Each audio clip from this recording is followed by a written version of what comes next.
இன்ன இத்தத ஷூரி ஐந்தில்லாஹி 12 ஷஹரன் ஃபீ கிதாபில்லாஹி யௌம ஹலகஸ் ஸமாவாத்தி வல் அர்த். வானம் பூமி படைத்த நாளிலிருந்து மாதங்கள் 12, மின்ஹா அர்பாத்துன் ஹுரும், அதில் 4 மாதங்கள் சிறந்தது என்று அல்லாஹ் சுப்ஹானஹு வ தஆலா சொல்லி காண்பிக்கின்றார்.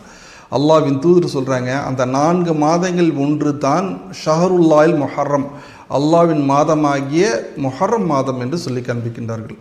நபி ஸல்லல்லாஹு அலைஹி வஸல்லம் மதீனா வந்து யூதர்களை பார்க்குறாங்க. யூதர்கள் முஹர்ரம் 10 நோன்பு நோட்டிருக்கின்றார்கள்.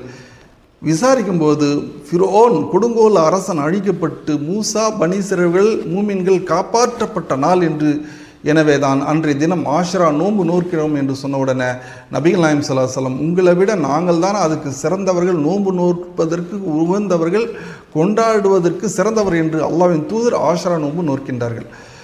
ஜாஹிலியா காலத்தில் மக்காவிலே ஆல்ரெடி என்ன செஞ்சுருக்காங்க, இந்த நோன்பு நோற்றிருக்கின்றார்கள். அல்லாஹ்வின் தூதர் சேர்ந்து நோற்றிருக்கின்றார்கள். முஹர்ரம் 10 தான் காபத்துல்லாஹ் மீது போடப்படக்கூடிய கிஸ்வா, அந்த துணி போடப்பட்டு இருக்கின்றது. ஆகவே ரம்லானுக்கு அடுத்தபடியாக ஒரு சிறந்த நோன்பு எதுன்னு சொன்னால் அதுதான் ஆஷரா நோன்பு என்று நபி ஸல்லல்லாஹு அலைஹி வஸல்லம் சொல்கிறாங்க.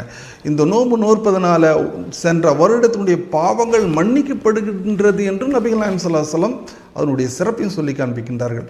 ஆஷரா நாளில் அல்லாஹ்வின் அருளை தேடுவோமாக. ஒப்பாரி வைத்து துக்க அனுஷ்டிப்பது இது இஸ்லாத்துக்கு புறம்பான நூதனமான பிதாத்தன காரியம் என்பது உணர்ந்து செயல்படுவோமாக. வல்ல இறைவன் நம் அனைவர்களுக்கும் நல்லது புரிவானார்.